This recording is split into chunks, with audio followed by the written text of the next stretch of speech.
Hello. Hello. No, Joan, there are no tech issues. It doesn't start until noon.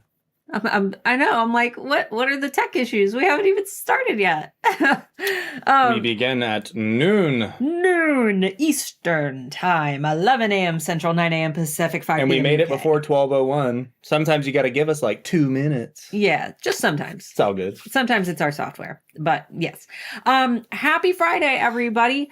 We normally have a Halloween episode, but I'll be perfectly honest, I didn't know what to even do for Halloween. So today we're just going to be talking about the latest and greatest Etsy myths that you should definitely not follow related to the holidays. I thought that that would be a good kickoff into the holiday season because as we talked about last week during our big, the Etsy traffic wave is coming episode of the Friday Bean, we're right there. November 1st is when people start really, really thinking about the holidays.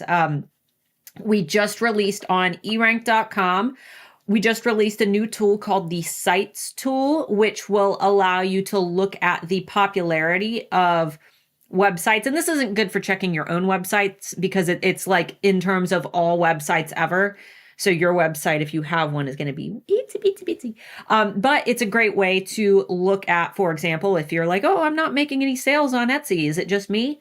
Well, now you can just go to the Sites tool and type in Etsy.com and see how the traffic is. And right now, or at least throughout October, the traffic did take a bit of a dip. And I think it's because people are trying to hold on to their money until November. That way, they can save up and be able to spend a little bit more efficiently during the holiday season when they start doing their gift shopping.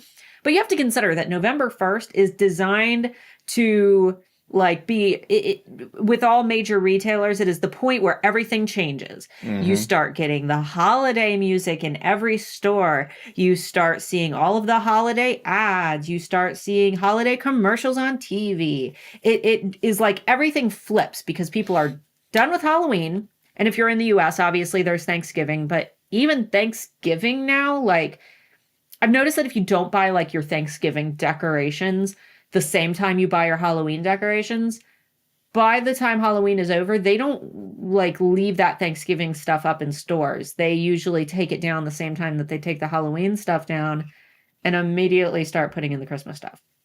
So really November 1st is when we can expect, as we have for the last, 10 years on Etsy traffic patterns we've monitored. That's when we can expect things to pick up. With that being said, there are a slew of new myths and some old myths that we talk about every year around the holidays that you guys are going to want to avoid. Some of these you may have heard if you followed us for a long time. I try to update this list. That way we can make sure that we're all kind of, in tune and everybody is identifying what they shouldn't be doing right now. Now, with all that being said, I know that I'm beating a dead horse with this almost every single time we have a live stream. But there have been more Etsy like influencers and YouTubers and probably TikTok. I don't really follow the Etsy TikTokers, but there's been so much bad advice lately. And A lot. I don't know why. Where is it coming from? Who's making it up and why are they making it up? Just like everything else, it's influencers and people thinking that they know it all because sociopathic behavior has become the new norm. And because they have a lot of followers, they think they know everything and that they're right all of the time. Yeah. That is why. It's crazy. It's crazy. So, we try not to be like, oh, you can only listen to us. Only we are correct. No, it's not like that. Oh my God, already. Already the they spam. On it. And there are tons of other YouTubers that I love, that I recommend. I'm going to be working very, very soon with Christina Nicole, who is a photography coach. I kind of mentioned her last week, but I met with her yesterday, and we have confirmed that we would like to collab because I really love how she does business. She's fantastic. I recommend checking out her YouTube channel.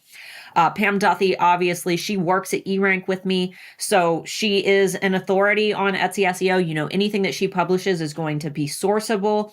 The thing is that when you hear advice that just sounds sketchy, ask for sources. You couldn't publish a college paper without citing your sources. You could. It just wouldn't go well for you. Right, exactly. And when, Etsy authorities and educators don't provide sources, ask them. Say, where did can you source this information? Can you give me a link, a direct official link from Etsy or, an authority website that has covered this topic?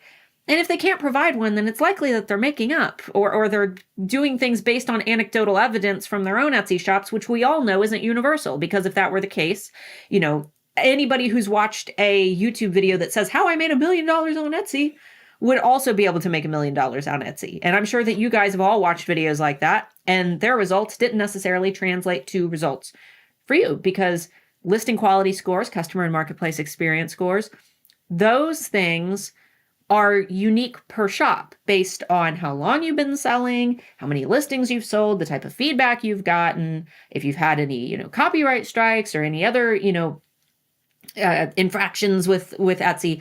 All of those things equate to success. And if you're new here, we cover all this on my channel. You can go back, watch some of our shorter videos.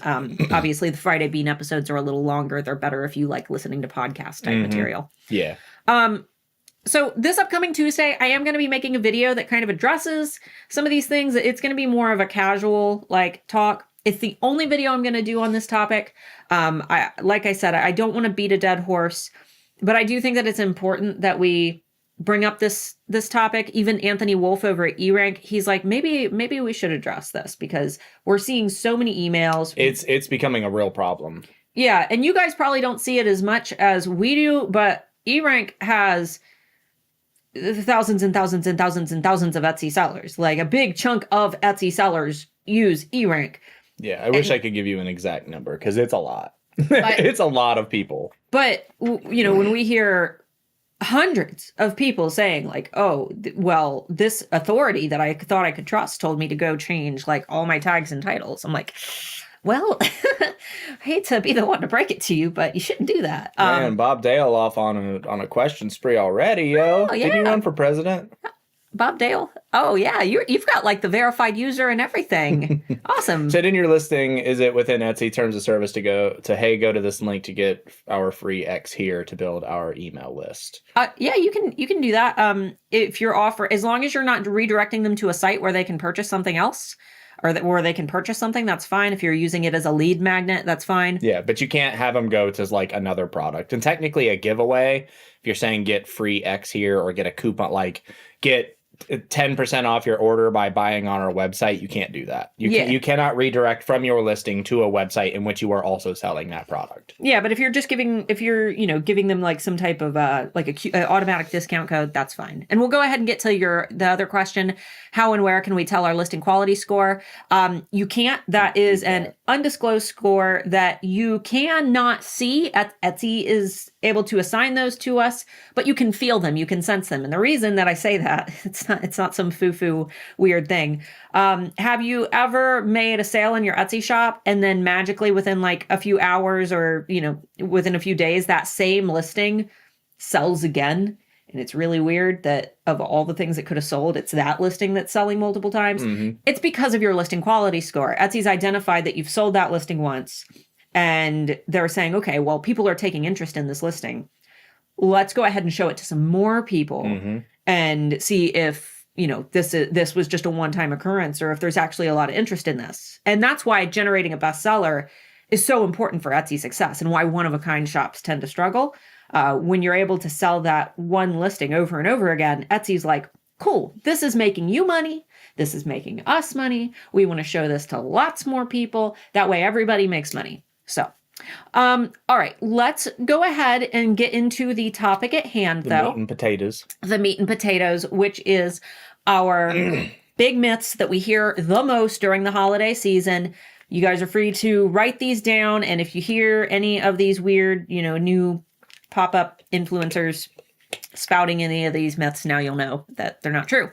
The first one is that it's too late to add products to my Etsy shop. Yes and no. If you haven't started working on holiday products yet and you're just behind completely, right now probably isn't the time to start making a bunch of new holiday items unless you do like digital or even maybe some print on demand. I wouldn't plan a huge like new collection launch right now unless it's something that you can get up very, very quickly. However, it's not too late to get items in your Etsy shop if you've already got them made and they're ready to go. Yes. Because you can't sell what isn't listed. And a lot of the times we hear people say, well, it's too late to rank in search. You said that it takes 60 to 90 days for Etsy to index me. No, it's not that it takes 60 to 90 days for Etsy to index you. Etsy indexes you immediately and they rank you immediately. You just might not be ranking well. It can take 60 to 90 days for Etsy to observe the way that shoppers interact with that new listing in search. They're going to move it all around. They're going to show it to this group of people and this group of people, and they're going to move it. Which answers your question, Nayla. Oh, yeah. They're going to move it all around so that they can identify how shoppers are going to interact with that listing. Are they clicking it? Are they purchasing that listing? When they purchase it, are they leaving it a good review? These send positive signals to Etsy, and then Etsy will rank it higher in search. So is it too late to rank in search? No. Not necessarily. No. And here's the thing. Say you do have a listing that's ranking well in search. Maybe it's a bestseller that you listed a while back, and it's doing really well. Most shoppers aren't just going to add that item into their cart and then carry on their merry way. They're going to add that item into their cart. Then they're going to go to your store and see if there's anything else that they want. So even if that item isn't ranking in search very well and it's not being discoverable in search, at the same time, if a shopper finds one of your other listings, they're very likely going to go to your storefront and see all of the things that you have listed regardless. So you cannot sell what isn't listed. If you've got stuff laying around that's ready to list, or if you're a digital seller or a print-on-demand seller and you just haven't uploaded your designs yet, get that stuff listed this weekend. Get it done. Before November 1st, get it done. Because once November 1st rolls around, that's when we're going to start seeing that traffic. Yeah. The next one is one that aggravated me recently. We're not going to say any names. It was another YouTuber. He apologized. Oh, I don't care. Oh, it doesn't matter. If you're listening to obviously most of you have more than one coach and more than one Etsy person. I would hope you do. Listen to, double check your sources. But when it comes to E-Rank stuff, normally we're not like, listen to us, we're always right. When it comes to E-Rank, if someone says something contradictive to what we say about E-Rank, they're wrong. And you should be skeptical about that person. We work for E-Rank, and we have recommended it since before we worked for E-Rank. When it comes to stuff, occasionally we might get wording wrong, or we might be a little off on like specific numbers or something, but when it comes to E-Rank, we're right. We know how the tool works. We know where the data comes from. We know how much it costs. We know everything about the platform. So if you want to continue on the topic here, just listen to us when it comes to E-Rank specifically. And Pam Duthie. And Pam. And if you have questions, Anthony Wolf, CEO of E-Rank, you guys, if you know Anthony, and I've got some videos on my channel where I talk to him, you know that he is the jolliest, nicest, like most selfless person I have ever met in my life. He is just such a great guy, and all he wants is to create a fantastic tool for sellers. So if there's ever an issue and you think that, oh, maybe there's something wrong, maybe it's a bug with my account, maybe, this doesn't make sense to me. Stuff happens. Send an email to support@erank.com because Anthony wants to know that stuff. So some of the rumors that have been going around that, are not helpful is that E-Rank's data is 6 months behind. That's absolutely not true. You guys can go disprove that right now. Go to the keyword tool. You can go in and type in and see what, for the keyword tool, it's going to be last month. So we're actually about to get the October data. And from the month... It's exactly 1 month behind. Yeah, but obviously. Yeah, but if you go into the monthly trends tool, you can see what was trending over the last... what was trending yesterday, the last 7 days, the last 30 days, back to 15 months of historical data. And so absolutely redonkulous that is. I don't remember the exact day that we push the data for the prior month. I want to say it's within the first week, I believe. Oh yeah, really, of the following month. Usually within 3 days, because Anthony has to do a little bit of he does that. He sits and like looks at that data and makes sure it is as fast as it can be, because it's also, like she said, it's partially curated. Anthony has to look through it to make sure there's nothing bad. We caught some stuff a couple of weeks ago that should not have been real bad. Real bad. Real bad. Because it slipped through. Yeah, it's based on what people are searching for, you know? Sometimes people Fortunately, there's some really gross people on the internet. Anyway, that's a topic for the Discord, link down below. I hope you got a new link this week. She got a new link this week. And an FYI for those of you who want to join the Discord, if you're watching this like a week from now, the Discord links expire like every week. So we have to change it every Friday. Yeah, if you need an updated link, if it's not working for you, put something in the face. Maybe we'll put like a pinned post up on Facebook or something, or email starla@handmadealphaacademy.com, and we'll try to get you a link as soon as possible. Yeah. All right, next one. This is one I talk about all the time, but it's important around this time of year. A lot of people say that using the Christmas attribute, which, those are those little drop-down menus when you first fill out your listing, and it says, like, what occasion is it for? Is it for a holiday? A lot of people think that putting the Christmas attribute on all of their listings is going to help them appeal to Christmas shoppers. Nope. That's not what that attribute is for. That's the attribute called Christmas or birthday or whatever holiday you choose is only applicable to items that are themed in that holiday. So if you are selling a mug and it just has a big flower on it, that's not a Christmas mug. Just because it would make a good Christmas gift, that doesn't qualify it for the Christmas attribute. However, if it's a big Santa Claus, yes, that's a Christmas mug. That gets the Christmas attribute. So don't go in and change all your attributes. In fact, if your item isn't catered to a holiday, it is better to leave that attribute blank than to miscategorize what your item is, because then Etsy's going to be looking at how you've categorized that item versus the keywords that you're using in your listing. And that's going to confuse Etsy. And they're going to say, I don't know what the heck this person wants to be known for. There's nothing about Christmas in their tags and titles. So it's probably not going to hurt you, but you're miscategorizing your item, and it's a waste of time, and you're not going to be seen by Christmas shoppers by doing that. So I wouldn't do it. All right. Next one is changing your pricing or your thumbnail photos on items that are selling is going to interfere with your rank, and it's going to mess up your search placement, and no. It's going to mess everything up, and you're not going to rank and search for the holidays. I'll take absolutely not for 500, Bob. Yeah. We always say don't touch your best sellers. Don't edit your best sellers.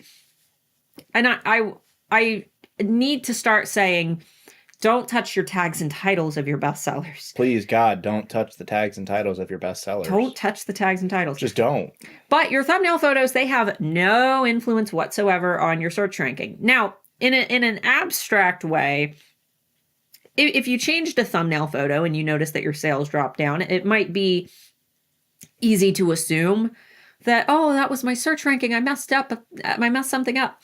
Well, in an indirect way, if shoppers liked that old photo that you had that you removed and you swapped out, then you might see less clicks. But it's not an algorithm thing. It's because shoppers didn't like that photo as much, and maybe you should switch it back to the photo you had previously.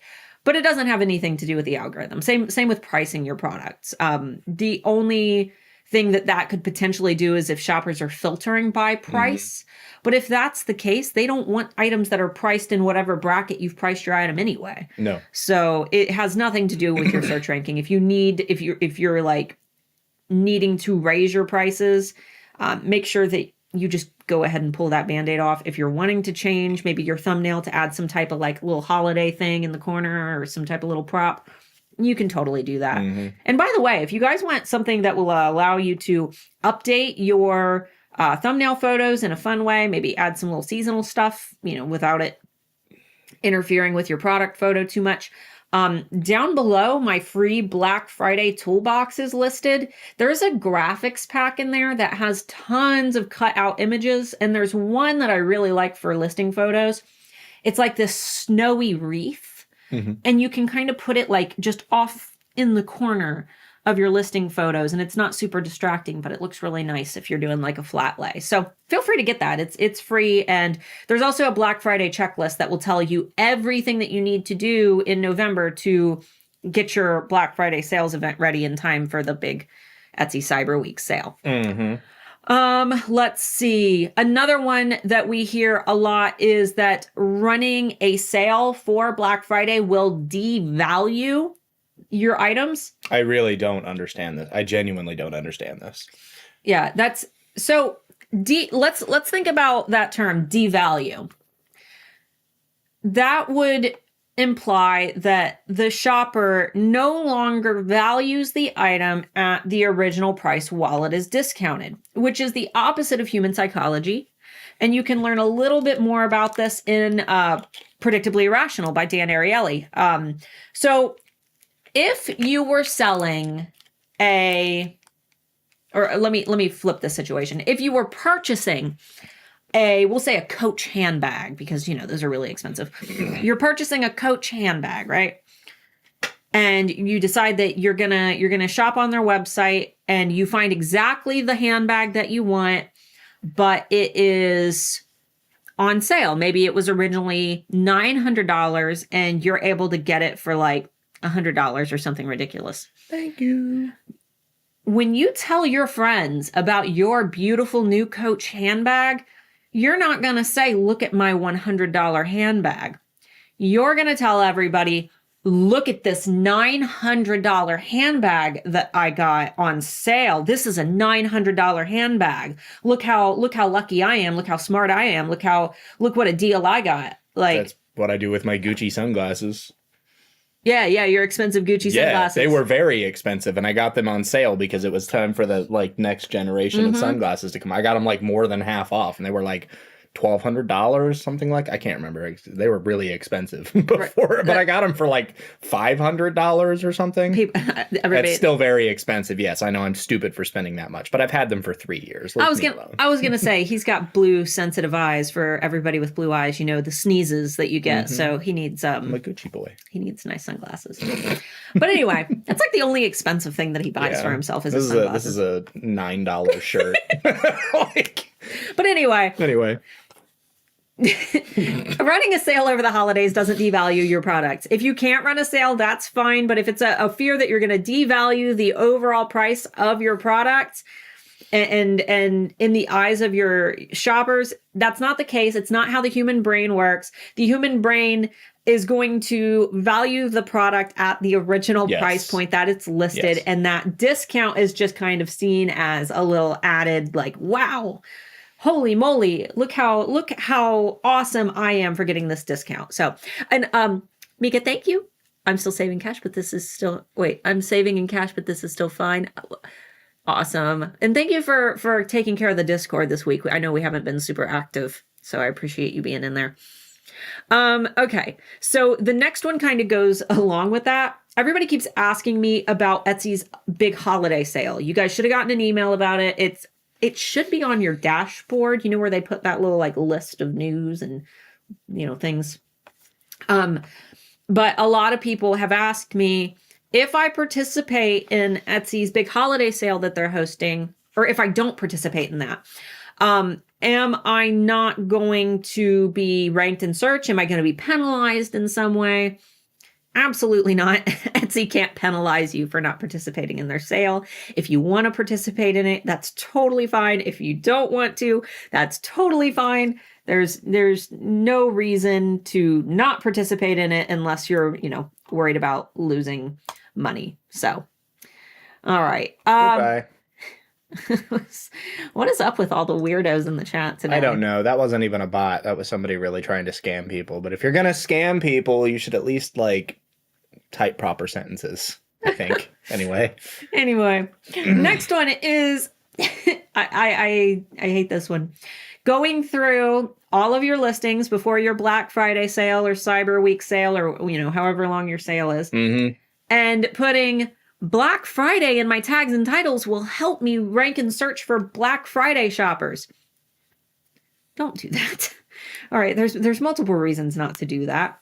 The most important is that Etsy shoppers who are just typing in Black Friday on Etsy, they don't know what they want. Those aren't buyer intent keywords. Buyer intent keywords or keywords that lead to an intent to purchase are keywords that are directly related to an item.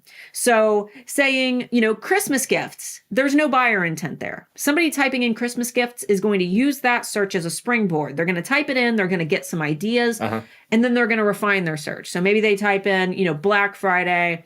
They see all the items that are on sale. They notice, oh, I like the coasters. The monogrammed coasters are really nice. Then they go up to that Etsy search again and they type in specifically what they wanted, monogram coasters, and then they look at all of those. So there's not a lot of buyer intent there. Second reason is it can mess up your SEO right before the holidays. You don't want to go in and change all of your listings right before the holidays. Especially not with your bestsellers, because if you're doing it with your bestsellers, it likely means that you're taking something out to make sure that it fits. Yep. So don't do that. Don't worry about adding it in. In fact, if you're using Etsy on sale for the double dip that I always talk about every year, which is included, the tutorial is included in the Black Friday toolbox, which is free down below. But if you're doing a double dip, over the last few years, I have recommended not including the Black Friday prefix that Etsy on sale offers to add. You have the option to add Black Friday into your tags and titles, and it'll do it to all your listings at once. I don't recommend doing that anymore. Back a couple of years ago, I didn't work for eRank. I didn't know as much about Etsy SEO. I didn't think it was a big deal. So I think I've got some tutorials out there where I'm like, you can choose to do this or not. No. This year, updated advice, don't choose the prefix. Just skip that part. You don't need it because you're going to show in relevant searches for the items that you want to be known for, not just Christmas gifts or Black Friday gifts or whatever. Now, if you're listing new products and you've got plenty of space in your title and tags and you just can't think of anything else, it's not going to hurt you to add those terms in there, but don't go through all of your old listings that you already have listed and add it because, you could risk bumping yourself out of search by messing with things. So I guess we can keep going and then we'll get to questions afterwards. This is one that we try to kind of stomp out every year. And it's that you're not going to make any money over the holidays if you don't participate in any of these Black Friday, Cyber Week sales. That's not true. What we tend to notice around the holiday season is even sellers who aren't hosting a sale, they still see a significant uptick in sales and traffic simply because when people sit down to do their Cyber Week purchasing, which is mostly on Black Friday, even though Cyber Monday is meant to be the online shopping, most people do it on Black Friday. Yeah. Or the week leading up to it. Yeah. What we've noticed is that they don't discriminate against, with their purchasing. They buy whatever it is that they need. Yep. If there's something that they've been needing, they're likely to buy it when they think that the price is going to be better or when they're already doing all their shopping. Yeah, so if your product fits what they're looking for, it doesn't necessarily matter if you're doing a sale or not. Obviously, it's going to be better to do a sale if you can afford to do it. But most of the time, it really doesn't matter. Yeah, because they're sitting down to get their shopping done. They're ready to buy. If they see something that they want and they notice that it's not on sale on the one day when everybody's hosting a sale, they will, likely assume, okay, this person doesn't host sales. And they're going to buy it anyway. Yeah. I will say that if you are in an extremely competitive industry and you sell things that other people make near identical things to, they're probably going to pick the person. If somebody has listing photos and everything's the same quality and you're side by side and somebody has a sale running or they have a coupon for a sale that they're running, they're more likely going to buy that. Yeah. I will say they are going to go for the one that's on sale. Most of the time, having a cheaper item doesn't affect it, but on times like Black Friday, it does. So it doesn't necessarily matter, but it's one of those things where it's going to be industry specific too, in my opinion. Lizzie said, love your shirt, Starla. It's fantastic. Thank you. And thank you for for donating. We'll be getting to your questions. I know a lot of you have asked Yeah. questions. We'll get to your questions when we're done with We've only got a the couple topic. more. We try to stick to it. I got the sweatshirt from Doll's Kill. I've got matching sweatpants too. She got that to wear to Lost Lands. Lost Lands. Yeah. All right. Other one that I've been hearing a lot over the last few years is that you have to offer free shipping in order to compete during the holidays. That's not true. Now, I will say that first Etsy said at one point when they did that, like 35 purchases of $35 or more get free shipping, and they were trying to push that on everybody. They told us that listings that ship free would get prioritized in search. People got really upset about that for good reason, right? So now I think that they got enough feedback that, I think it was last year, they kind of backtracked on this. And now it's just those who are shopping on mobile will see listings that ship free prioritized in search. So you don't have to offer free shipping. I know that for some industries, it's just not realistic to offer free shipping. Now, if you can, that's great. There's no such thing as free shipping. If you're offering free shipping, it's because you are putting the cost of shipping into the item cost. So it's not free shipping, it's shipping included. And you do get that little yellow free shipping badge on your listings. If you can do that, that's fine. I know that some of you can't. That's fine too. But you don't have to ship free. Next one is that you have to sell a giftable product to be successful on Black Friday. No. Absolutely not. I do most of my buying for myself on Black Friday. Oh yeah. I do so much selfish shopping on Black Friday. A lot of people do. I buy myself all kinds of stuff. And it was also the day when I would get all of my like business cards and stuff. If I needed anything for my business, we get all our tech. We've gotten our printers, all of our things that we need for the house, anything that we need, we usually try to get it around Black Friday because people they're ready to spend money. They've been saving up their money. They're ready to spend. They know that they're going to get good deals. So if you sell something that isn't giftable, don't worry about it. You can still host a Black Friday sale. The last one that I have, and I hear it every year, Black Friday will come and go, and people will post in my Facebook group, I didn't make any money. Nobody likes my products. I'm a failure. It means my products are no good. Nobody wants my stuff. That's not true. There are a lot of things that contribute to success on Etsy, as you guys know if you've been following me for a long time. And if you haven't, I've got so many videos that you can go back and watch over any topic that you could possibly want to learn about. If you don't make sales over the holiday season, there are a number of things that you should be doing. First, you need to think, did I do everything that I could possibly do? When did I start planning? The most successful shops over the holiday season are the ones who started planning in the summer. If you're not planning in the summer, then you're probably not going to have the traction that the shops have who did start. Did you promote on social media? Do you have a social media account? If not, hey, next year, you know that that's something that you want to do, especially Instagram. And for those who need it, and if you want to even start marketing now on social media, marketing your sales, you need to get my 30-day Instagram challenge kit. That's free. It's linked down below. That's going to walk you through 30 days of content planning for Instagram so that you can drive some traffic to your Etsy shop. We don't even have 30 days until Black Friday. Yeah, we do. No, we don't. No way. I think it's like the 26th or the 27th. It is the 25th. We have 29 days. Okay. Or So 20, 28, 29 days, depending on what day you count. Yeah. So we don't even have a month. Nope. So go get that 30-day Instagram challenge kit today. Start it now if you haven't had the chance to do so. You can start looking at things like your SEO. Was my strategy not that good? Did I just list all this stuff? If you just listed all this stuff, maybe you didn't have time to really get those listings seen in search because you weren't able to build up those quality scores in good time. There are so many ways that you can learn from a holiday sale that didn't go well. So don't assume that you're a failure. There are so many things that you can do to improve. Look at your results, no matter what, even if you did well. Look at your results, look at what you did good, look at what you probably didn't do very good on, and start planning for next year. Nobody wants to think about the holidays after the holidays are over. Nobody wants to think about the holidays over the summer when it's flipping hot outside. But this is where the success is. And we always start talking about the holidays, usually in July and August. And everybody says, oh, you guys are crazy. No, we're not crazy. This is when you need to start planning.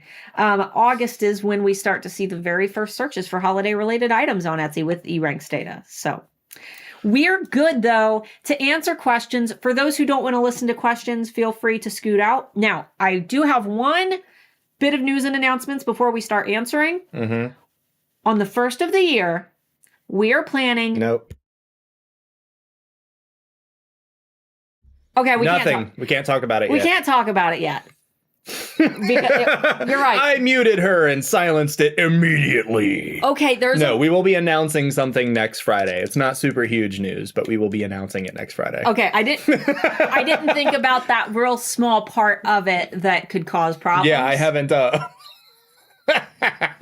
you can't even talk about it yet. But there's an announcement coming next week, and things are changing. So you're gonna want to be there. I've never cut her off like that, but I had to because it was a serious screw up. Well, it wasn't a screw up. That would have made life very hard for me. Okay. Anyway, you're right. We'll move on to questions. You don't have to repost your questions. The chat hasn't gone far enough that it's deleted them yet. She said, "You suck." I'm sorry. I know. I'm a tease. It is what it is. It's not a big deal. But if you want to get, you're gonna want to. I wish I could say more. You're gonna want to be here in at least one of the live streams leading up to the next year because we'll be talking about it up until the beginning of the year. I'll send emails about it too. Yeah, so it's nothing you guys are going to miss out on or anything like that. Yeah, I love it. I can just do the mic when she said it. Nope. Insta mute.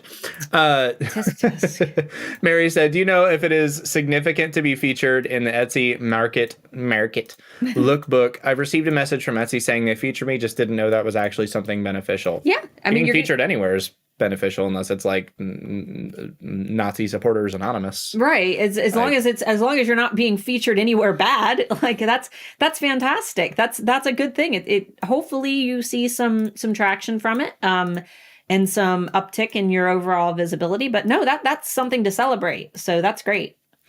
Heather said, should we go to the attributes for the holidays and delete them at this point if they're not exactly relevant, or just leave them until the holidays and correct them? I don't think it necessarily matters. It doesn't really hurt you. It's just that your items, if they're not holiday items, they're not relevant to it, right? Yeah. I wouldn't touch anything if it's listings that are performing well. It's probably not hurting anything, but when you're listing new items, you don't need to worry about putting in those holiday attributes. For now, it's fine. You can leave them. It's not going to hurt you, but what I don't like seeing is sellers waste a bunch of time. They've got like 600 items in their shop, and then they go into all 600 other items and, I got to put in the holiday attributes. Don't waste your time doing that. If you are that person who did that, you can go through, do a couple a day until you fix them all up. A bunch of people saying I had crazy reflexes. I played Call of Duty before we did this live stream. So I'm up on it. He's a ninja. I'm on it, boy. All right. What if you are revising a listing? What specifically are you referring to?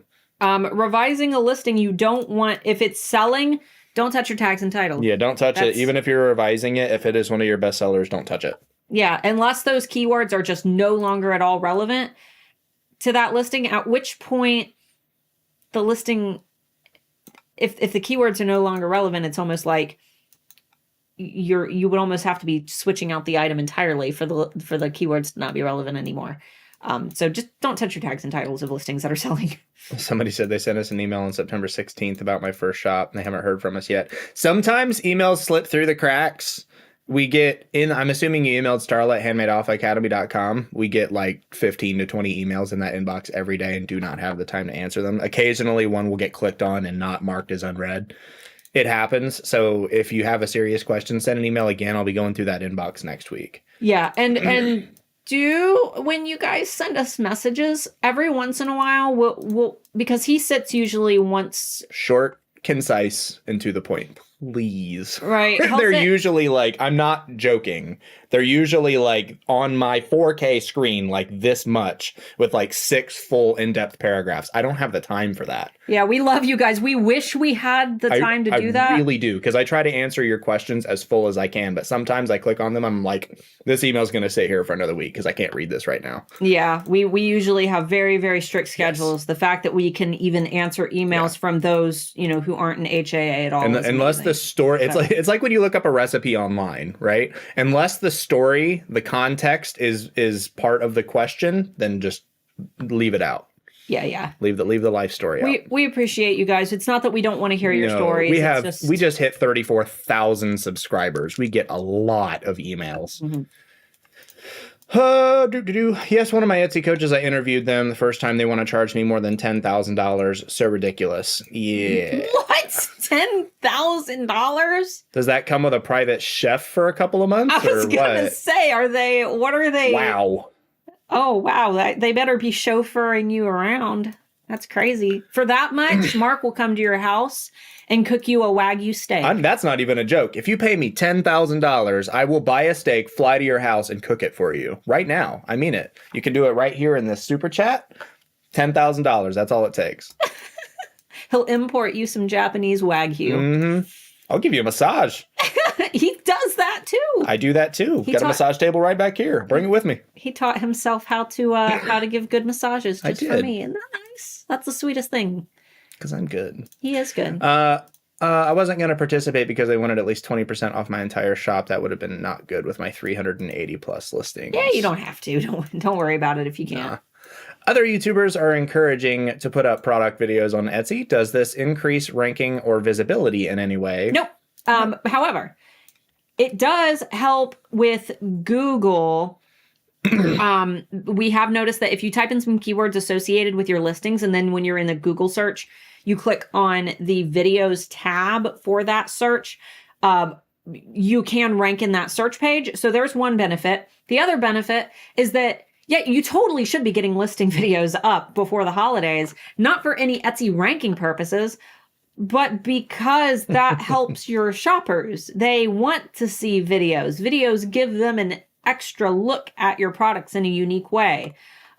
So I highly recommend getting those listing videos. Don't just do it for ranking purposes. That's not what they're for. Do it to help your shoppers. That video could be the one factor of that entire listing that actually makes a browsing, shopper turn into a buyer. So yes, do it if you can. If you can't, it's not the end of the world. It has nothing to do with ranking on Etsy. Man. What? A lot of people want me to come on out. What? They're gonna... $10,000 is a lot of money. I would probably genuinely take you up on that offer. I want a new car. You want to buy Mark a new car? That's a down payment on a real nice car. He is a phenomenal cook. We don't go to fancy restaurants at all because they can't top we us. Really can't. All of the like really expensive like 5-star steak restaurants here, they can't touch me. Nope, they can't. That's not just bragging. I don't just blow smoke up his butt. He's serious. Only on the weekends. I'm doing the 20% off my shop. I've made a few sales and I'm happy because that's a few sales I didn't have before. That's awesome. So grateful for having them. Exactly. Always be grateful for every sale. Yeah. Somebody was willing to give you money for something that you made. Absolutely. It's called validation and it should make you feel good. Not sure if Black Friday promos are worth the time since in the past I didn't get orders from it. Doesn't matter. But I'm improving listings and photos. What do you think? Go for it. Doesn't hurt if you can afford it. I was going to say, even if you've done them in the past and they didn't work, Einstein says the definition of insanity is repeating an action and expecting a different result. Think about the method that you used last time and see if you can change that method. If last time you hosted a Black Friday sale, you didn't see the results you wanted, how can you change how you're marketing that sale? There's so much that you can do, but it doesn't mean that having sales doesn't work. You might just not be reaching your audience.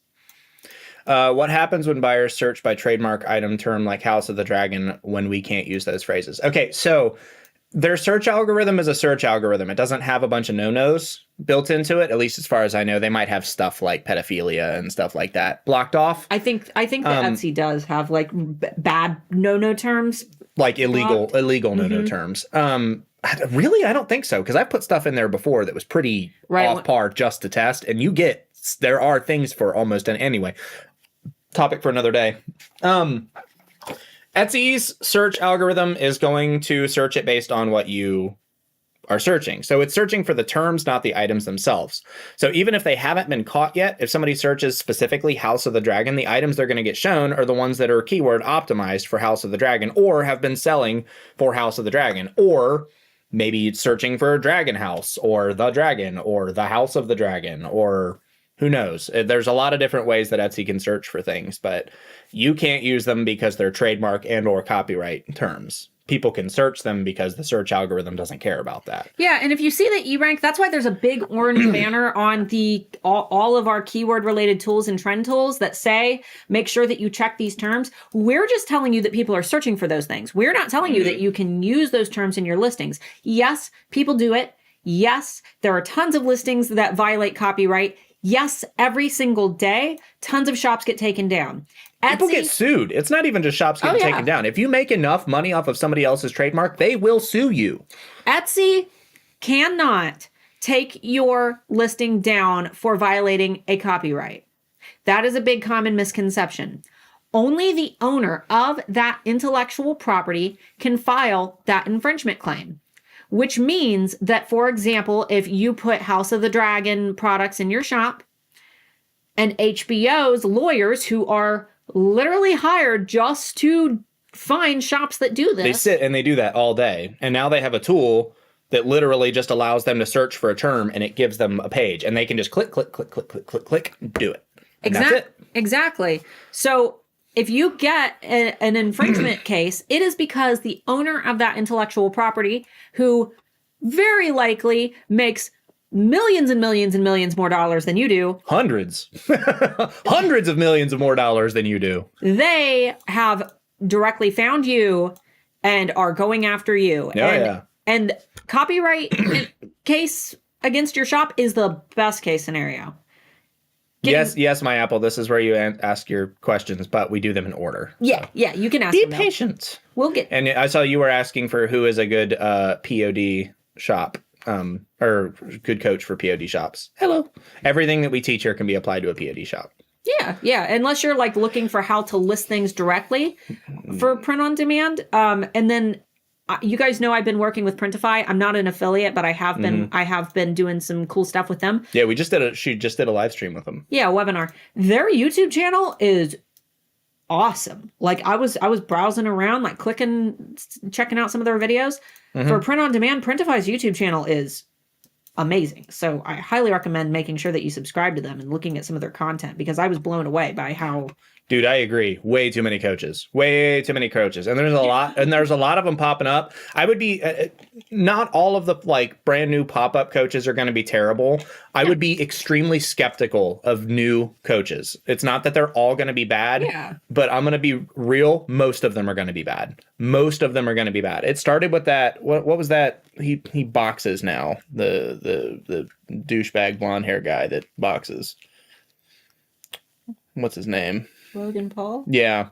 Him and his brother, they started doing a coaching thing for a while, teaching people how to be influencers and stuff. And they kind of started this nonsense where people with a lot of followers started coaching, even though they had no business being educators. People with IQs of like 15. Just be skeptical. Don't automatically disregard new coaches, because there are going to be some good ones. But most of the ones that are popping up are doing it because they need money, not because they're good at coaching or good at teaching. We weren't good when we first started off either, to be honest, but she has a background in education, and she's actual goober about psychology. She knows everything about it. Certified. Not everything, but her hobby is marketing psychology. Her hobby. So yeah. Anyway, but Pam Duthie, Nancy Badillo, love her. Who's the girl from Tizzit? Can never remember her name, but Tizzit, fantastic content over there. Christina Nicole for product photography, somebody who I'm hoping to work with soon. Oh yeah. There are so many good coaches that I love. So I know that it sounds like we just like talk up our own butts because we say like, don't listen to anybody else. No, that's not true. Don't live in our echo chamber. Make sure that you go out and, try to get advice from other people as well. Coaching is oversaturated and some are crashing and burning. Oh, it's so glorious to watch. Watching people who were such terrible people take advantage of people just burning. Yeah. Watching their entire business of taking advantage of people falling. I love it. Yeah. You're seeing that a lot with the bro culture. I'm a weird bit of a sadist with people that deserve it. Well, don't take advantage of people. That should just be the business rule. For real. We love people. You guys are the reason that coaches can exist, and people taking advantage of you hurts us too. Oh, yeah, because it makes everybody look bad. I don't care if you give me my money. Or give me my money. I don't care if you give us your money or not. You guys are here supporting us, and we want to support you. So when somebody else takes advantage of you, a lot of the time that comes back on us. We answer questions that so and so said to do this, so and so said to do that, so and so said to do this. It all comes back on every other genuinely good coach out there. And guys, down below this video, there's so much free stuff. It's all down there. We've only got one thing that we sell. It's not even for sale right now. It doesn't open until December 1st, and that's Handmade Alpha Academy, our full self-paced coaching program, which there's a waiting list for that link down below if you're interested in learning more about it. But if you open up that description, there are so many free things. The Black Friday Toolbox, the Instagram Challenge Kit, Amber Marie's wholesale cheat sheet is down there. SSAR swipe files, I think, are down there. Like, there's so much. Just look down there and free stuff. Everybody likes free. Okay. For those of the doing POD this season, how will we keep up with the rock bottom prices that keep springing up lately on Etsy? I'll sell shirts with designs and even a few with personalization for $5 to $6. Those aren't your competitors. And I don't see how they're getting away with that anyway, with the base cost of shirts being more than that. Right. Unless they're selling them for that low and taking the hit to make sales to boost their shop, which is a genuine thing people do. So there for POD, there's two things, and digital, I guess, there's two things that I would recommend. Mm-hmm. First thing. Make sure that you are pricing in the top 10%. Price in the top 10%. Look at who the big guys are, the ones that are charging the most. Price next to them. I recommend using eRank's profit calculator. That's going to help you to add in the Etsy fees and material costs and things like that. That way you can price for profit. Price in the top 10%. Second thing is differentiate yourself from all of those, those low ballers. Because one thing that I've noticed about the shops that you mentioned is that they typically have crappy branding. They're using those crappy mock-ups. 100,000 listings. Yeah, they're using those crappy mock-ups that all of the other print-on-demand businesses are using. You can take those mock-ups that you get from your print-on-demand service, take them into Canva, remove the background if it's got a white background, or if you've got the PNG with no background, even better. Add in your own branding. Make it look unique. Order some samples from your own shop. Or don't order from your own shop, but order from your print-on-demand business. Take some of your own photos and product videos. What was it? A lot of them will have one baby shirt as a variant as super cheap, and Etsy shows the cheapest price as the price. How do you think shoppers feel about that? Oh yeah, I click off of that crap immediately. So you're not competing with them. Mm-mm. They're probably alienating more shoppers by doing that. So don't worry about that. You're not competing with people who are making nickels and dimes. Be like the Tiffany and Co. of your industry. There are shops on Etsy where you can click on their click and see their sales, but some shops where you can't see their sales. They don't know where the option is in the settings. Is there an option to hide them? I believe that there is to hide your sales numbers. I don't know exactly where it is if it does exist. Feel free to post in the chat. I have to play this game where I close my eyes and I visualize the Etsy dashboard and try to navigate with my brain, and I can't remember. So if anybody knows, put it in the chat. We're finally to the point where I muted the mic. Oh, wow. Yeah, we were behind. Okay. That's okay. We've got another 35 minutes or so. How to take up with made-to-order hand-painted items. I have no idea what you're asking there. You might have to elaborate. Adorn Canada, can you reiterate how to take up with made-to-order? And unless you're asking how to start. Yeah, I'm not quite sure what you're asking, but feel free to reiterate. What's the maximum amount of items you should carry in your Etsy shop? That is an impossible to answer question, unfortunately.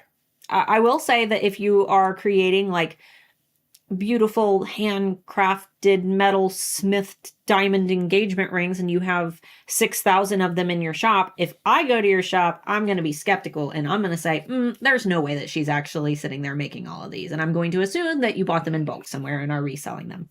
However, if you sell stickers, if you sell even print on demand t-shirts, if you sell, charms or beads or things like that, I'm not freaked out when I go to a shop and see a lot of listings because I know that those listings are going to be a little bit easier to produce. So it really just depends on what you sell, but there's no optimal number. Let's see. What do you suggest to do when you have a bestseller that suddenly dropped off and sales have massively dropped seemingly out of nowhere? So it depends on how long it hasn't been selling. Yeah. I would give it that nice renewal period. I believe it's 4 months that a listing can sit before Etsy will auto renew it.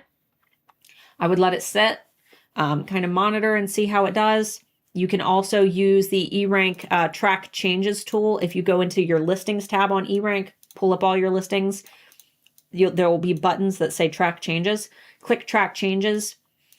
Then go back up to that tab and click on the change tracker tool from the menu, and you'll be able to see all the listings that you're currently tracking. Mm-hmm.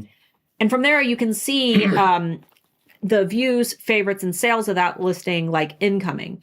That way, you can tell if you're really not getting any views, favorites, or sales. And this is a good way to kind of gauge when you do decide to make changes. If after that 4-month period, you don't notice any traction at all, I would recommend going into the keywords that you're using in that listing and double check them in the keyword tool, because maybe the way that people were searching for that particular item has changed. Maybe they're using a different terminology now. So that would be my advice. I wouldn't go and change things though. If it's only been like a couple weeks of an item not selling, don't run and change all your SEO. Give it some time. And I'm going to say this as nice as possible because somebody got butthurt at me last week. I'm not being passive aggressive. I'm being genuine. If you have a question that is, I sell this, what tips do you have? Those are impossible to answer questions. I'm not referring to the last one. I'm referring to this next one. So I'm going to skip those. If you have a question about your industry, I sell X, Y, or Z, be more specific in what you're asking. That way we can provide you a more specific answer, because I cannot say, do this if you sell POD, do this if you sell jewelry, do not.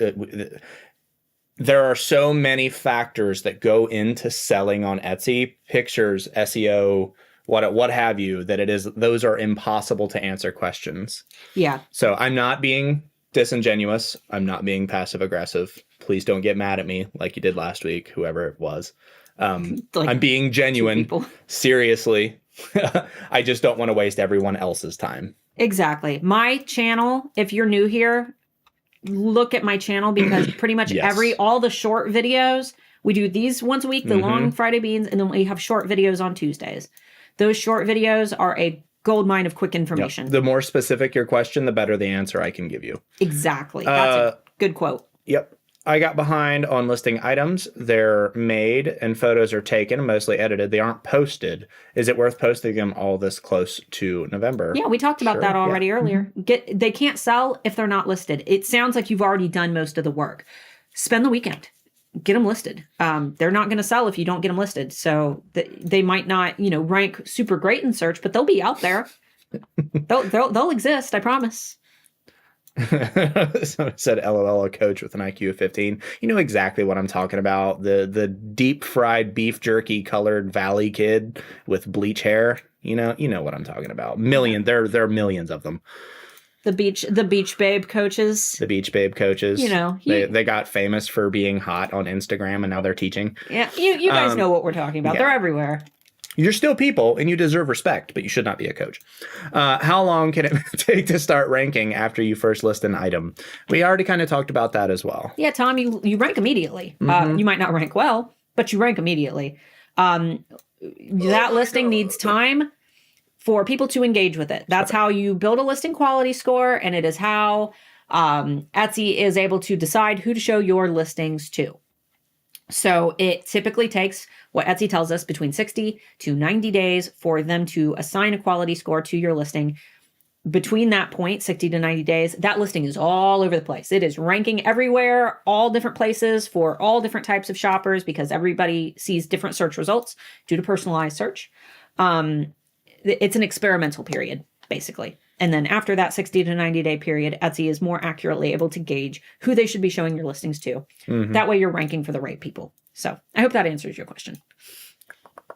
Can we still get visibility for the holidays if we start a new store this weekend? We have 50 listings ready. That we kind of just answered that. Yeah, just get it up. Get it up.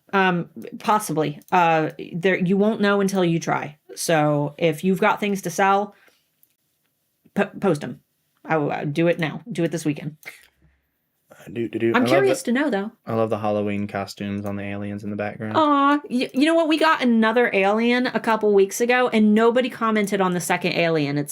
We have alien and we have alien baby. I'm vegan. Will you still come out? Doesn't matter to me. I don't discriminate. You pay me $10,000. I'll be out there next week. He'll make you a delicious tofurkey. Go for it. Somebody call me on my bet. Donate $10,000 right now.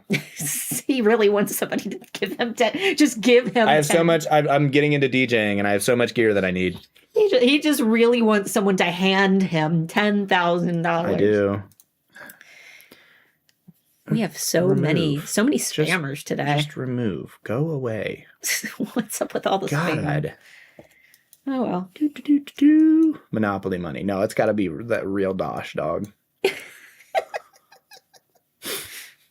Being married to him is a joy. It's an adventure every single day. We have been married for 12 years. We got married when we were 19. And I was 18. And it's been magical ever since. I need to request an increase in my credit card limit to get Mark out here. See, the HAA rules apply. No credit. Oh, yeah. I won't refund it, but I won't come out.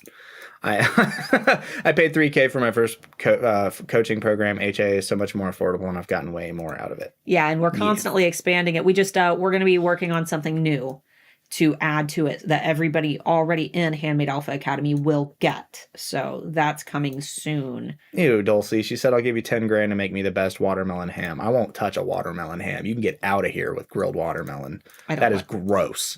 Yeah. How do you get back on topic? Sorry. How do you get back into on mode after taking a few days off? Caffeine. I can totally understand that because when he and I take a break, it takes forever to get back into it. It's a drag. And we usually have one day where we say we're going to get back onto it. We get onto it for like an hour and then stop. Which is a good strategy. Yes. Wean. Rev up. If you are one of those people that you're coming back from a break and you are just slow to go, ease into it. Start with a couple hours, 1 or 2 hours. And then build up and add an hour until you're ready to go. I would say like a week is an okay amount of time to rev up and add an hour a day till you're good to go. That's what we do. I'm about to mute you, Dulcie. Is she posted Don't more? say, ooh, check out Sauce Stash and how he does it. I'm not gonna. Grilled watermelon is gross. I've had hot watermelon that sat out for too long is already disgusting. I don't want it cooked. He doesn't like any hot fruit. Ooh, hot fruit. Can I replace some pictures on one of my good sellers? Yeah, absolutely. Pictures don't affect your ranking. Yeah. And if you have upgraded, better looking pictures, that's another strategy for holiday selling as well. If you don't want to change your SEO or anything like that, you can just change your pictures to be updated for holiday pictures. They do, as of right now, do not affect your rank. They might in the future, who knows, as their algorithm changes, hide future angry person who's yelling at us because it does in the future. Yeah, it doesn't matter. Do what you want to. Yeah, absolutely. Open a restaurant. That's too much work. Mike said, we'll get you that Etsy pimp shirt yet. I will. I'll wear it. Send it. I'll wear it. I'll wear it on a live stream. Can I add or replace some pictures of one of my good sellers? You read that one already. Yeah, pictures. It doesn't matter. No, that was a different. Oh. I think it was a different one. But yes. Where do I submit for you to critique my shop? We do the critique streams usually about once-ish a month, and we do them random out of the chat. So just be there for our Friday beans when we do them. Well, Critique Week is coming too. The week that Handmade Alpha Academy is open. Feel free to mark your calendars for this if you don't want to miss Critique Week. December 1st through the 10th, Handmade Alpha Academy is open. at some point in that week, I don't know if we'll start on the 1st. It just depends on what day the 1st is. We'll be doing critique week, which is where we pick usually 5 days. And every day we get on for about an hour and we critique as many Etsy shops as we can. That's a really good time frame to mark on your calendar. Obviously, we do it in celebration of our coaching program that opens every December. But if it's something that you've been waiting on, it's a good time to pay attention to the channel. So.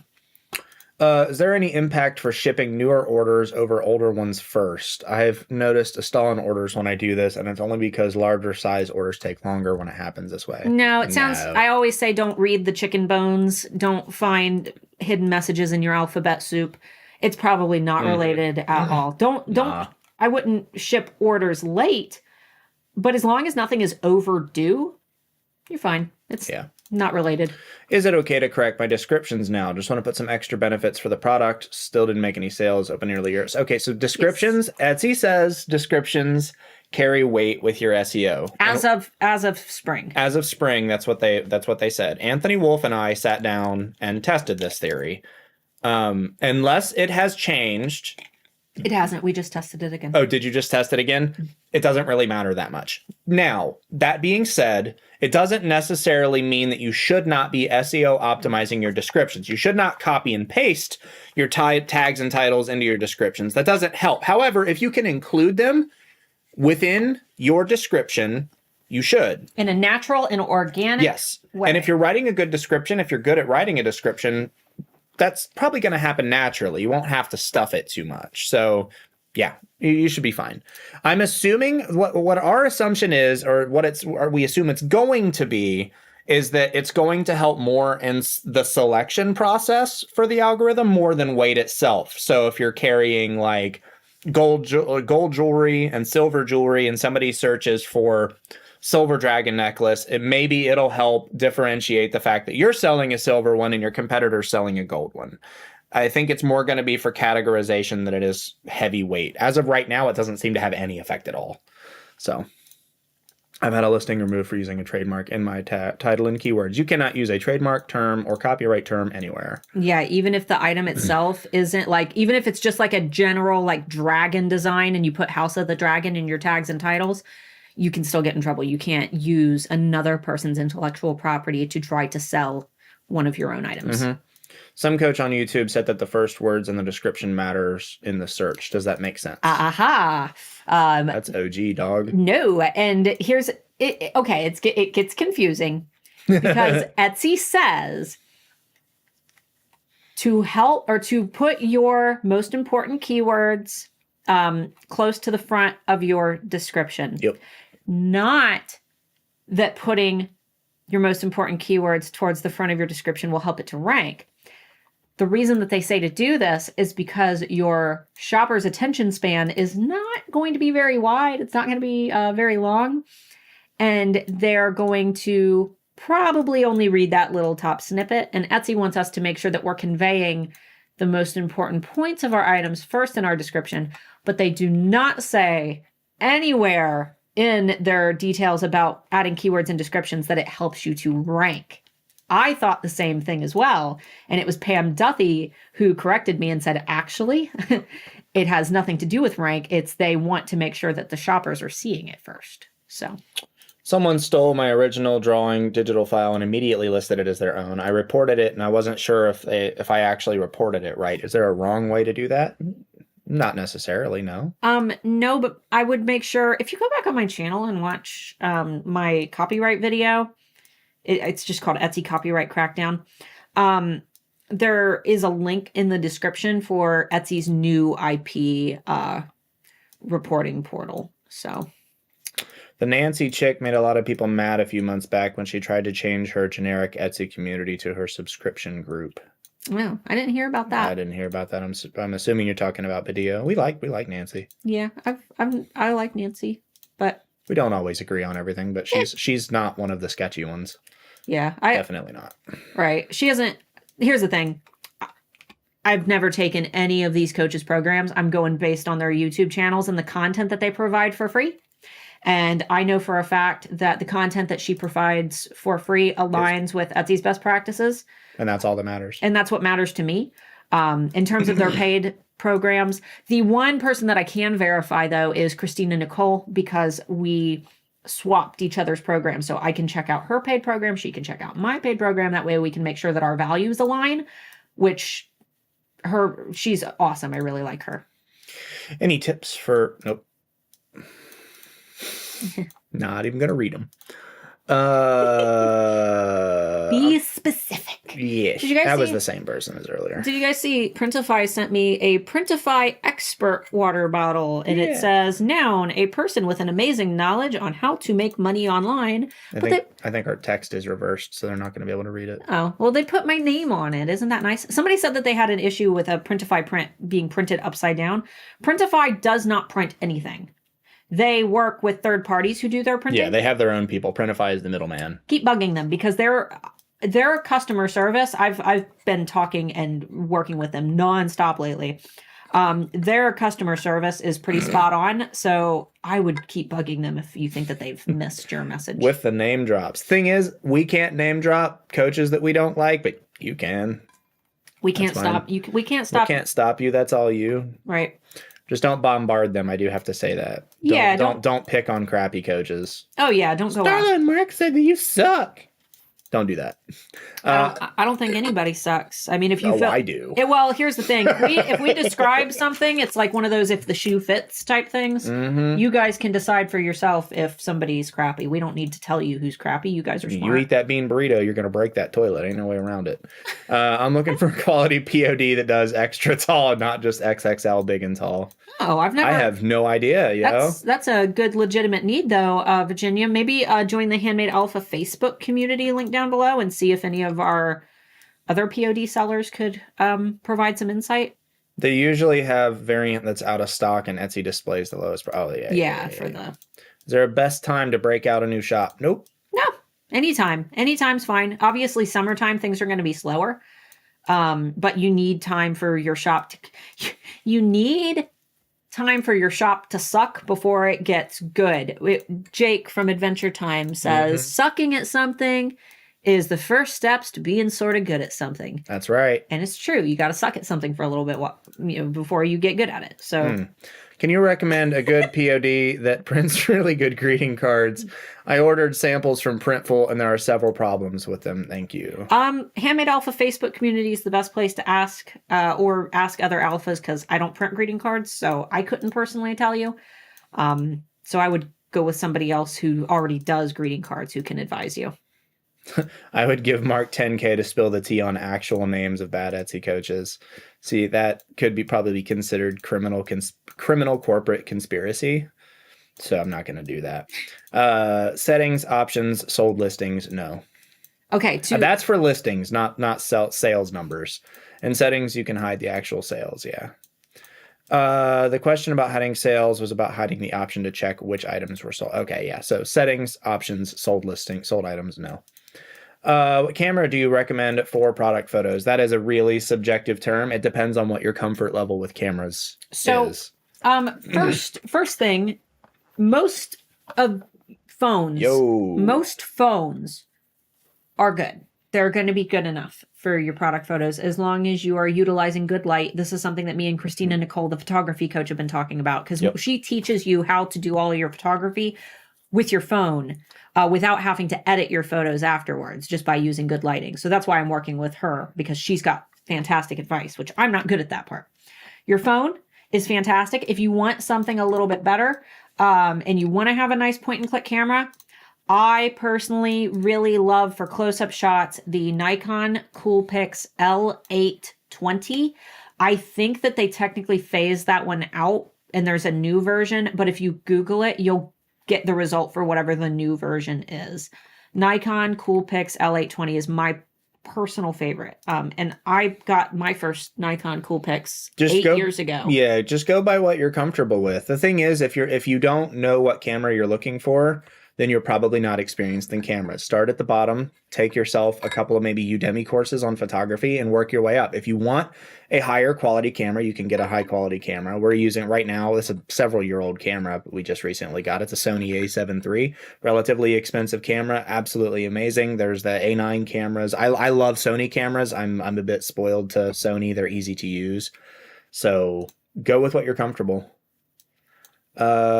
This was a pretty good question. Dummy strategy for driving traffic to a new POD shop. If I could dedicate 1 hour every day to marketing, what should I do? Start with SEO if you haven't done that, because that's the best way to get traffic to your shop.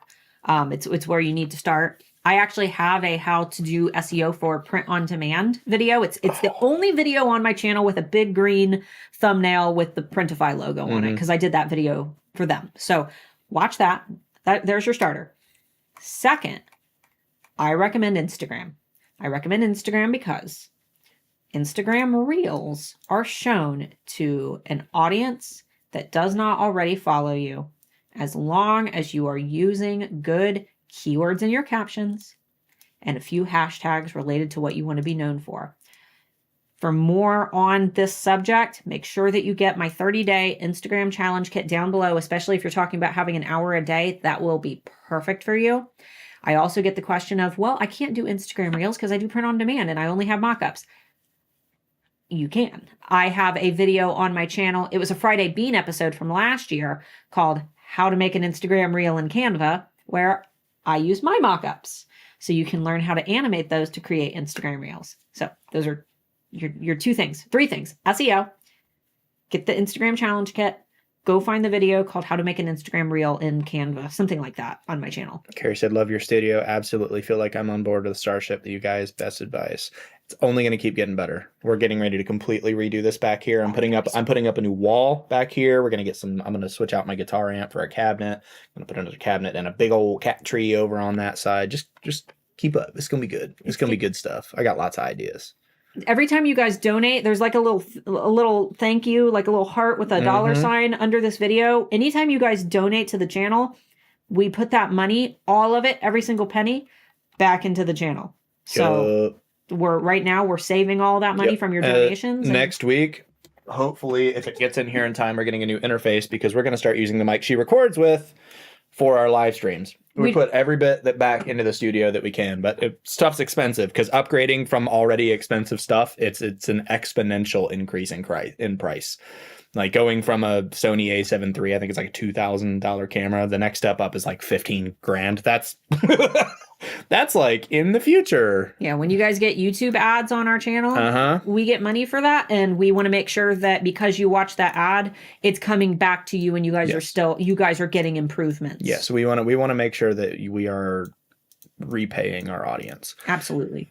Okay, so she elaborated. She said, I'm asking because I make handmade and metal embossed ornament trays and platters, so I have to make every time I have to make them every time I get an order because there's a million designs. So will it work for the holiday items, or should I just sell what's already ready for the holidays?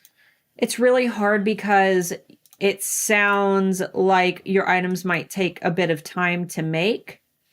What was the actual question there?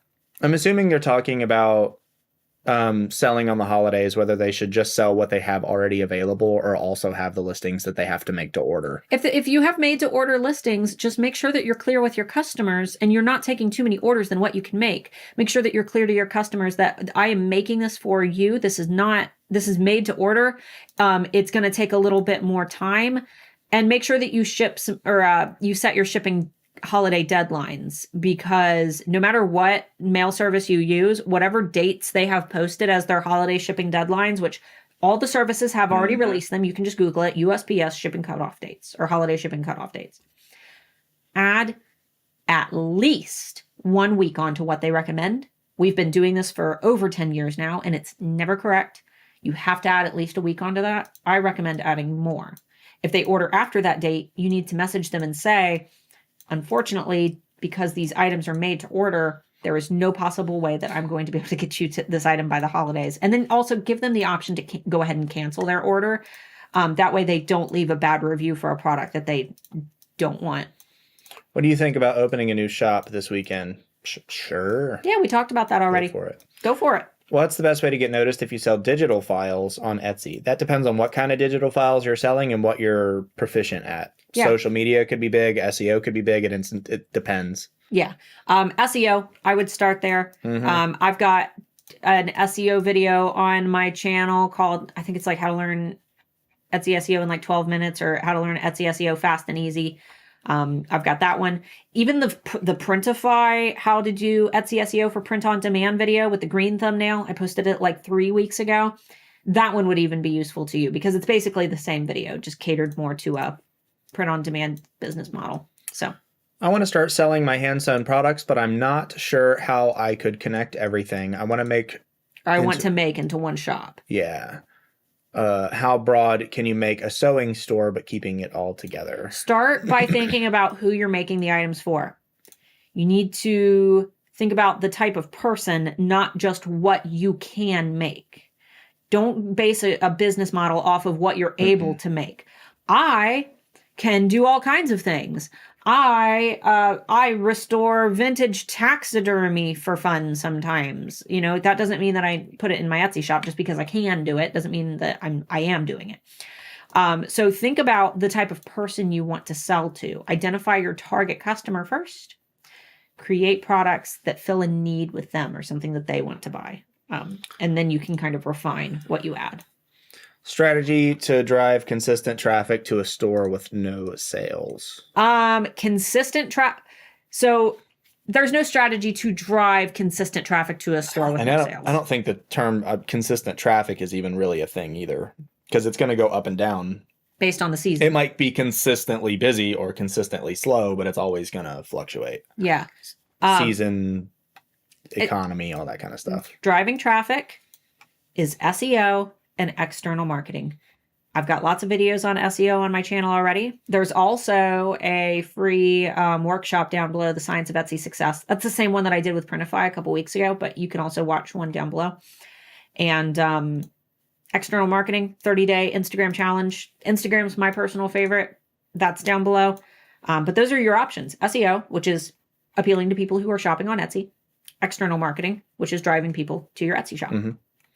All right, we have made it to the last 10 minutes. We're going to go ahead and lightning round these as unspecific as possible because we have a lot here. So let's just kind of blast through these. Let's do it. If you need a more specific answer to your question, we're going to try to get through as many questions as we can here. If you need a more specific answer, come back next week. Yeah. Is quality score just a concept? And the thing we see as sellers, right? We do not see it. It is not a concept. It is a fact. We know what factors go into it. We do not know specifically how much weight each factor has. We do know specific, or not specific, but we have a little bit of an idea of the weight of which are the most impactful, but we don't know the specific weight. I recommend down below my Science of Etsy Success workshop. It's listed in the freebies. Go watch that. It dissects Etsy's algorithm, how it works, what each factor that contributes to your search ranking on Etsy, like the different weight of them, based on Etsy's actual ultimate guide to search. So feel free to watch that if that's something that you're curious about. Art Spot, yes, you're being seen, but we are way, way, way behind in questions. Yes. Can I add or replace some pictures on one of my good seller? Pictures don't matter. You can change your pictures. Yep. Do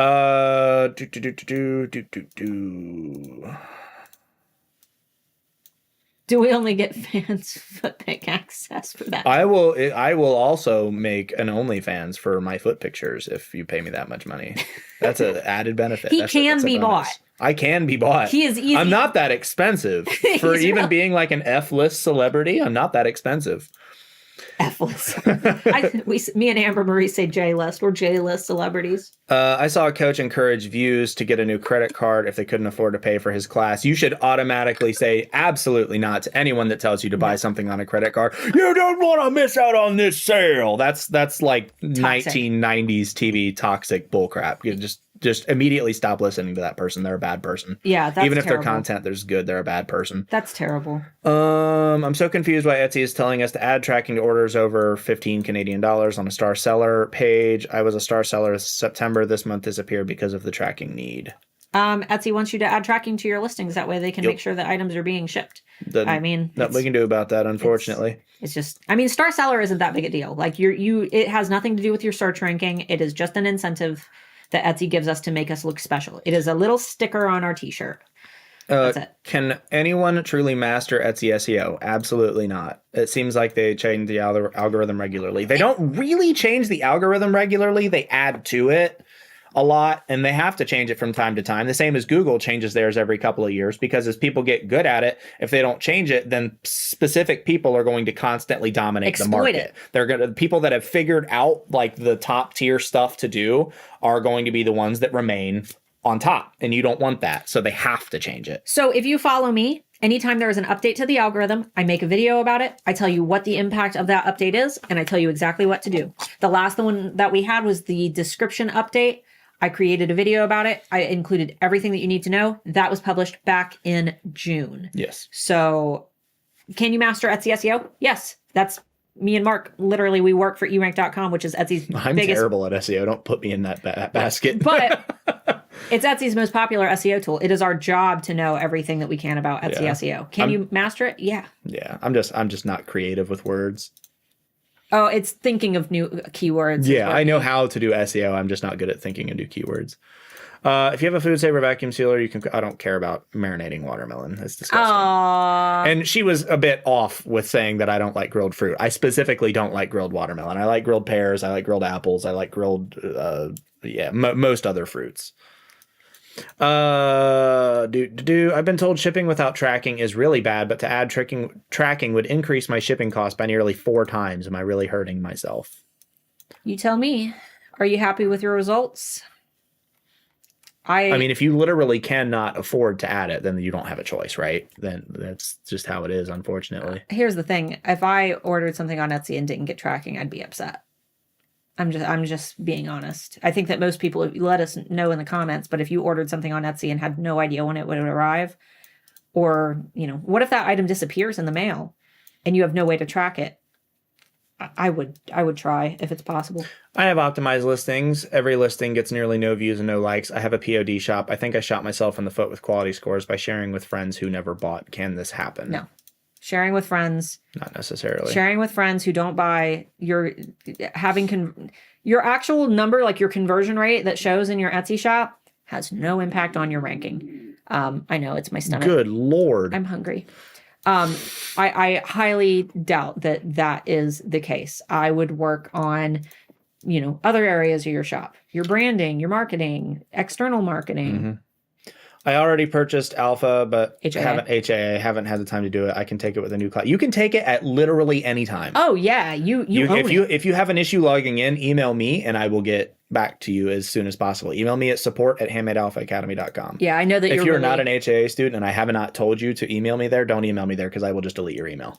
But yes, I know that you've been really busy with your shop because you've been doing really well. Mm-hmm. Do you have anyone in HAA that sells on Amazon Handmade? Yes, but HAA is an Etsy course. So if you want to use it to sell on Amazon Handmade, I wouldn't recommend it unless you also plan to have an Etsy shop. There's a lot of stuff that you will not be able to use within the course. A lot of it will still apply, but most of it won't. Have any good books or coaches on how to scale my tea and spice business? Ooh, well, I mean, scalability is all about how you personally perform in your own business. I don't have any books about scalability. However, if you guys go to handmadealphaacademy.com, you don't need to be a student. Just go to the website, handmadealphaacademy.com, and right on my homepage are all the freebies that I offer, and our alpha library with every single book that I recommend that I've read is listed in the alpha library. There's like a little box that says alpha library. Should we create shipping profiles for the holiday deadlines? Apologies if I already asked this. That's fine. I would. I missed the first half of the stream. I would. Yeah. Go for it. I definitely would. If you've got the time to do it, yeah. Oh man, you're probably going to see a lot of Great Balls of Fire shirts pop up now that Jerry Lewis died. Yeah. Lyrics are copyright protected. You can't use lyrics. Yeah. They are under the same copyright as the music itself. Should I put personalized basketball or basketball personalized? Personalized as you would read it. Yeah. And look them both up in eRank. There's a compare keywords tool. Yeah. compare the two and see which one gets the most searches. Most of the time, if it's more readable, it's going to be the better option. What about trademark items in pictures, like a staged flat lay? As long as you're not selling it. I've heard people get in trouble for doing it, though. Yeah. It's probably not like if you've got something in the background, it's probably not likely, but I have heard it happen. So just be careful. We'll blast through to Micah's thing here. We're not Micah. I'm terrible with this. Why is Etsy so elusive over how to optimize a listing? Every YouTuber is only guessing. Correct. So it's not necessarily guessing. No. It is the scientific process. We test, we wait for the results, test again, change a couple of things. We just have the benefit of working for eRank and working with Anthony, who is extremely analytical, and his entire life revolves around this. So we just get some of the best information. And Etsy's elusive because if they explained how their algorithm worked, that means that people that are way smarter than we are will create ways to jam up the system with only their listings, and then nobody can be successful but them, because they're gonna mess it up. They're gonna hack it. They're gonna figure out how to exploit it. There are 4 million sellers on Etsy. 5 million. 5. Yep. Okay, I thought it was 4. I guess I'm stupid. Updated. Yep. I've got so many videos on how to do Etsy SEO step by step. It's just, but there is no way to not experiment. That's what SEO is. You have to be willing to experiment. Is there a black background on that tumbler, or is it just the image clean on the bottle? So clean on the bottle. Yeah, there's no black square. I don't know. Which I was surprised at too. Oh, it's so nice. It's like painted. Not advertising for them right now. They sent us this. There's full disclosure. They sent us this. I love it though. Listing with better keywords from the beginning for that initial boost? ? Is having 2 listings of the same item off-putting to potential shoppers? Wait. A listing with good pictures but doesn't get many views. I posted it for the first few months ago with terrible keywords. Changed the keywords 2 months ago, but it hasn't helped. Should I create a new listing with the better keywords from the beginning for that initial boost? Is having 2 listings of the same item putting off? No, it can off-put shoppers who are trying to figure out the difference between the 2 items, but it's okay to A/B split test your items. Mm-hmm. You can either try renewing that listing, just pay the 20 cents, only do this. Don't ever do this to all your listings. But if you want Etsy to kind of recognize those changes that you made, it's okay to pay, that 20 cents again to manually renew that listing. And if you still don't see any results, maybe make a copy of it, and then you can delete the old one after you've kind of had some time to test. I'm assuming, ArtSpot Airbrush, that you are behind in watching and thinking that we haven't responded to you, but we have answered your question. Oh, okay. If there's a question that has not been answered, maybe you used a term like Instagram or something like that. We have a lot of blocked terms. So, have you ever made a turducken? Nope, and I never will. First of all, turkey is a trash meat. And second of all, duck should be cooked in a very, very, very specific way. How would one know if one is getting a good print through when using Printify without spending a ton of money on all the samples of each product?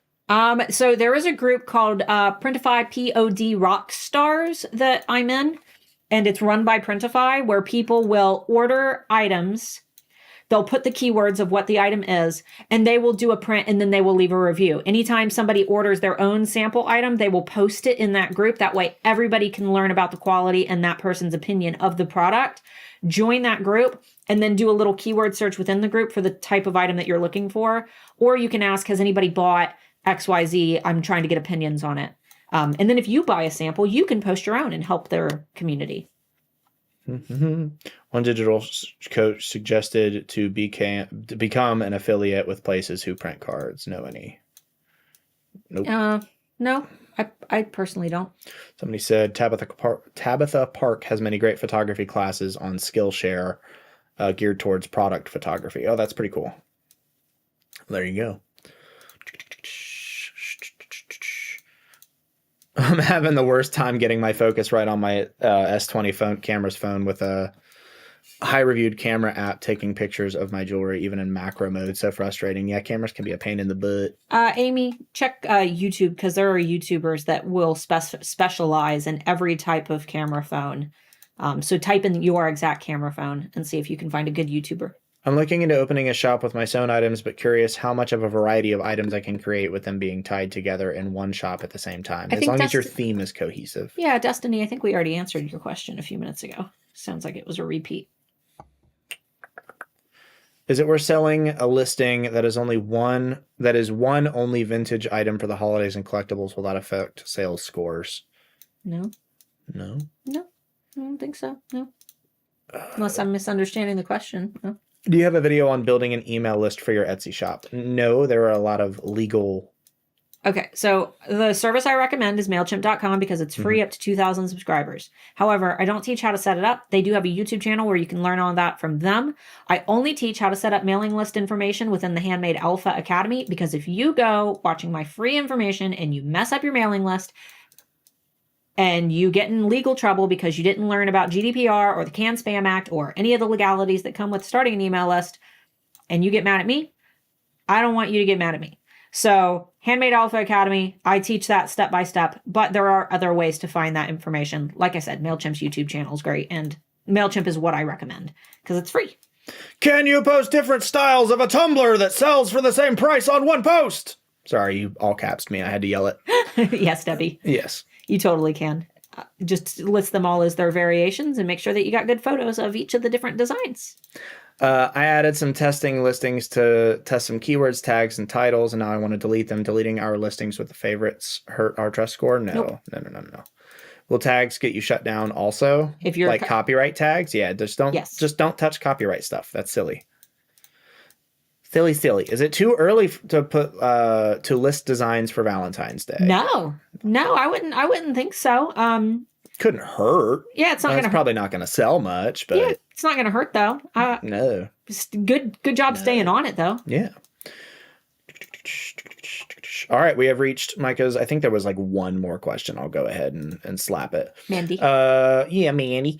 How can you tell in E-Rank what is low competition search item, i.e. what are some good numbers to look for in search competition, or do we look for the yellow color? Okay, so ignore the colors, please. Yeah, here's the thing. Everybody is going to have a different level that they can compete with. So competition, there is no guideline where I can say only look for terms that have under this amount of competition. If you are an active seller on Etsy, you've got a good track record with Etsy, you are making frequent sales, you've been selling for a while, you know that you do good on Etsy, competition doesn't matter as much to you because you likely already have a good customer and market experience score, good listing quality scores. It's going to be easy for you to rank for keywords that other people struggle with because Etsy already trusts you. So competition doesn't mean as much to you. Now, if you're a new seller on Etsy and you're looking at competition, yeah, you should probably try to compete with some terms that are, not as competitive. You should probably try to get some low hanging fruits there because if you're only reaching for the high hanging fruits, those keywords with the big competition numbers, it's going to be really hard for you. But in terms of, is there a black and white? No. And I know that frustrates people.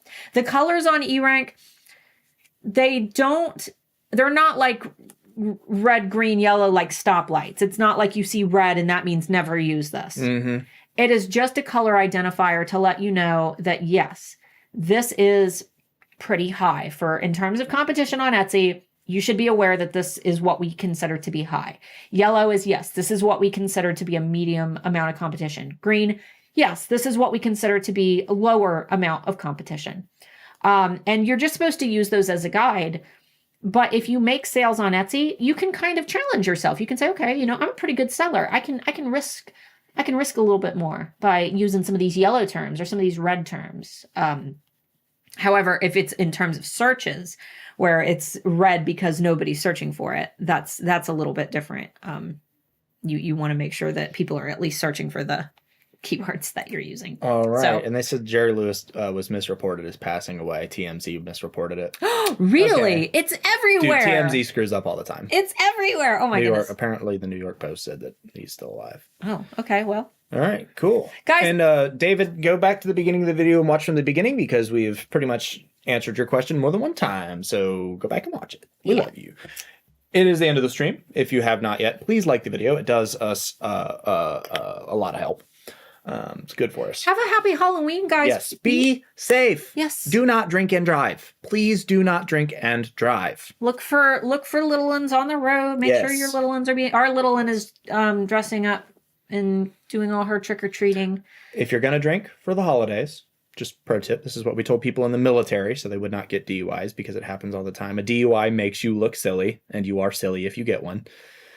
3 servings of alcohol, 1 per hour over the course of 3 hours. A serving is 1 standard shot of 80 proof alcohol, 1 per hour over the course of 3 hours. That's usually enough to keep you under the legal limit and keep you safe enough to drive. If your tolerances are very, very low, maybe have that.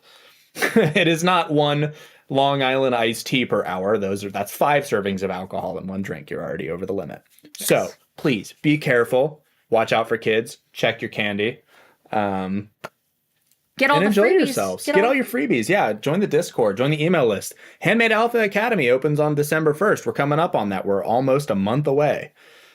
Join the email list. Yeah. It's down there. Handmade Alpha Academy is, we always have people ask, can you do one-on-one? Can you do one-on-one? No, I don't have the time to We literally do not have the time for that. We don't have the time for it, but we do have a 9-module training program where you get my email list. So if you have questions, you can message me anytime. And anything that I would teach you one-on-one is packed into that program. And we're about to add something else to it. So that's exciting. We're always adding things to it. We are. Guys. But we love you guys. Thanks for hanging out. Look out next Tuesday for our next video. Next Friday, we'll be doing another one of these live streams. Obviously, don't miss that. We have news that we're going to be announcing next week, and we'll see you then.